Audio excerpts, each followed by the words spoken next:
Hello दर्शन सबैजनालाई सन्चै हुनुहुन्छ होला। म पनि सन्चै छु। अनि के गर्दै हुनुहुन्छ, कस्तो के छ हजुरहरूको खबर? म चाहिँ भर्खर हाम्रो कम्पनीबाट निस्केको। अनि हाम्रो यही हो खाइसकेर चाहिँ पार्टी गर्ने। मेरो चाहिँ यता साइकल छ होइन।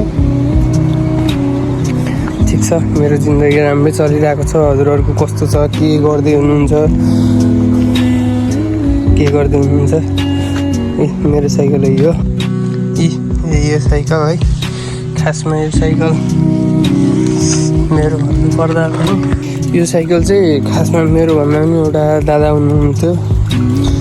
यही कम्पनीमा लगायत 3 वर्षदेखि काम गर्दै आइराख्नु भएको है। अनि अहिले उहाँ चाहिँ उहाँको घर चाहिँ मोजार्मेकै ठाउँ भनौँ न, कालीकोट।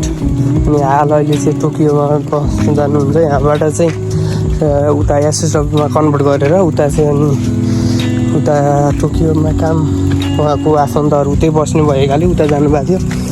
थ्याङ्क यू दादा, हजुरले साइकल दिनुभयो, खुसी लाग्यो है।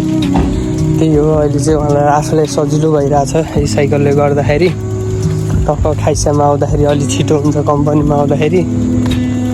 खासमा यो संजोग भनौँ कि कस्तो भनौँ होइन, मेरो गाउँबाट अहिले पहिला त्यो बेला एकजना मात्र आउनुभएको थियो क्या। जब मैले पढ्न स्टार्ट गरेको भने कसरी भन्दाखेरि एकजना मात्र आउनुभएको थियो। मेरो ड्याडीले भनिराख्नु भएको थियो एकजना यस्तो यस्तो ठाउँको भाइ, एकजना फुकोटको भाइ पढ्दैछ, अहिलेसम्म वर्किङमा कोही गएन, एकजना पढ्दैछ भन्छु, ऊ चाहिँ गइसक्यो। अनि उता माथि एउटा हाम्रो दिदी हुनुहुन्थ्यो सुषमा साई ठकुरी, अनि उहाँ चाहिँ अहिले पढ्दै हुनुहुन्छ। अहिलेसम्म राजकोटबाट वर्किङ भिजामा गएको जम्मा एकजना मात्रै भन्नुहुन्थ्यो। उहाँ चाहिँ मेरो भनौँ न एउटा इन्सपिरेसन।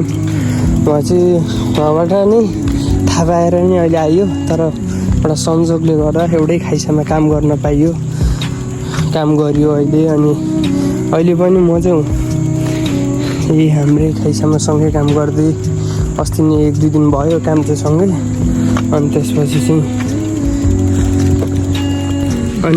त्यसपछि चाहिँ उहाँ चाहिँ उहाँको उता भएर उहाँ चाहिँ उता जानुभयो टोकियो। म चाहिँ यता बसेँ, अहिले यता काम गर्दै आइरहेको छु। धन्दा 2 महिना भइसक्यो। फेरि म चाहिँ जान लागेको भनेको त्यही ठाउँ क्या, त्यहाँ बस्ने हो। मेरो चाहिँ खाइसाबाट आउँछु, एकछिन त्यहाँ बस्छु, टक्क एक्यु खेलेको हेर्छु। अनि त्यसपछि एकछिन यसो पार्क हेऱ्यो, डुल्यो, बस्यो, साइकललाई चाहिँ उहाँ राख्ने हो। अनि त्यसपछि जान्छु। आज चाहिँ खासै केही छैन, एउटा चाहिँ छ यसो एउटा चाहिँ मैले है आफ्नै परदेशीको बारेमा एउटा सानो छोटो मिठो एउटा कविता लेखेको थिएँ। दिस इज माई फर्स्ट कविता हो है। यो चाहिँ मेरो फर्स्ट नै हो कविता। अहिलेसम्म मलाई न कवितामाथि रुचक आउँथ्यो, यसो न मनमा ख्यालहरू आउने, त बनाइदिउँ न त कस्तो हुन्छ हेरौँ भनेर हो। यहाँ डाँडा छ, डाँडापछि गर्छु लाग्यो। त्यहाँदेखि भ्यू चाहिँ दामी देखिन्छ क्या यहाँदेखि।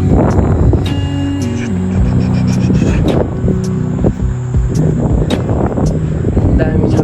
माथि गएर म टक्कै यहाँ कविता चाहिँ हिजो भर्खर लेखेको, त्यो हिजोको भला हालिसके पछाडि अनि त्यति खासै कन्ट छैन। हेर्दै टक्क भनौँ न यहाँनिर बस्छु, बसेर रेडी गर्छु। यहाँबाट अब मेरो कविता सुरु हुनेछ। कविताको शीर्षक रहेको छ परदेशीको कथा। मित्र, तिमी यहाँ विद्वानको त के कुरा गर्छौ? जतिसुकै किताब पढे तापनि घर र आफन्तको अभाव कुनै किताबले सिकाएन। यहाँ आज म घरबाट टाढा आएको छु, तर घर र आफन्तहरू यो मेरो मनबाट टाढा हुन सकेका छैनन्। यहाँ भिड धेरै छ, तर आफ्नो कोही खोज्दै जाँदा केवल आफूसँग हिँड्ने छाया पो भेटिन्छ। परदेशीको कथा। यहाँ सधैँ ओठमा हाँसो हुन्छ, तर सिरानीलाई पो त थाहा छ यो मेरो आँखालाई के भएको छ।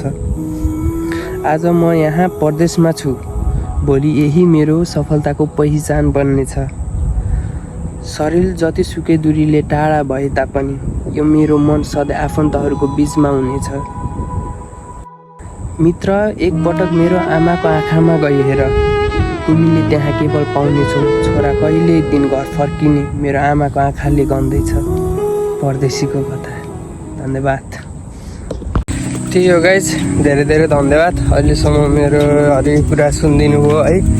अनि मलाई थाहा थिएन हिजो अस्ति तपाईँहरूले यस्तो सपोर्ट गर्नुहुन्छ मलाई भनेर है, त्यसको लागि पनि हृदयदेखि धन्यवाद। यस्तै छ मेरो बसाइ जापानको, बरु हजुरहरूको के कस्तो छ भन्नुहोस्। अनि त्यही हो, अब गइन्छ, अब यहाँबाट जानु पर्यो अनि खानासाना बनाउनु पर्छ। खायो, हिजो राति 6 बजे काममा आएको, अहिले आज ठ्याक्कै 6 बजे सक्यो। खासमा काम 8 घन्टा हो, अब अरू चाहिँ यसो जाङ्गो भयो भनौँ न। अनि बेलुका पनि फेरि 6 बजेबाट छ, जान्छु अब सुत्छु। त्यही हो, माया गर्दै गर्नु होला। मबाट चाहिँ सधैँ हजुरहरूलाई माया छ। धन्यवाद, thank you so much for watching, love you, good